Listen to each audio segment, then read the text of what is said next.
Mark Twain once wrote, "It's easier to fool people than to convince them that they've been fooled." And when it comes to Islam, we're getting pranked.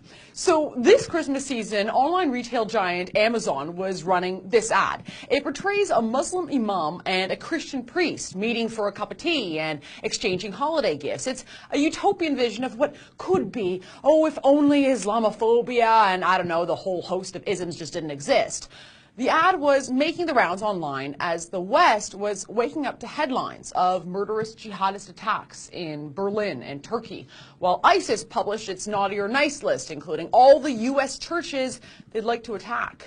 But here's the thing. When faced with the harsh reality of their new normal, the moral relativists of the snowflake generation, overexposed to a mythical portrayal of Islam akin to that Amazon ad, well, they can't help themselves from crying, but the Crusades! Literally, the exact same week that the Christmas markets were being shut down across Germany and others were being barricaded as far as Canada, as Europe was reaching peak enrichment with heavily armed guards surrounding nativity scenes across the continent, ignoramuses rushed to Twitter with the "he without sin cast the first stone" diatribe.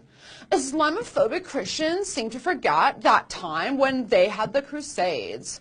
You can't blame a whole religion over the actions of a few, or Christians will have to own up to all the death calls during the Crusades. Funny how when the Christians are killed, it's terrorism, yet when Christians wiped entire races from the earth, it was called the Crusades.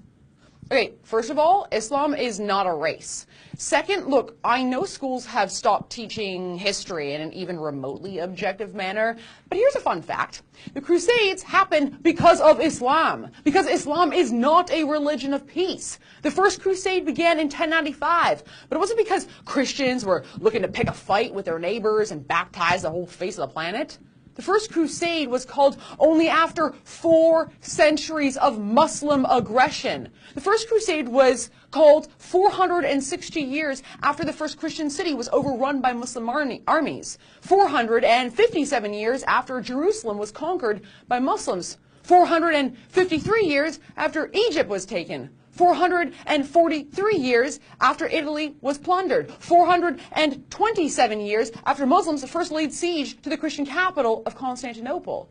380 years after Muslims conquered Spain. 363 years after France was first attacked. And 249 years after the capital of Christendom, Rome itself, was sacked by a Muslim army. The First Crusade only came after centuries of church burnings, murder, enslavement, and forced conversions of Christians, all at the hands of Islam. And by the time the Crusades finally began, Muslim armies had conquered 2/3 of the Christian world.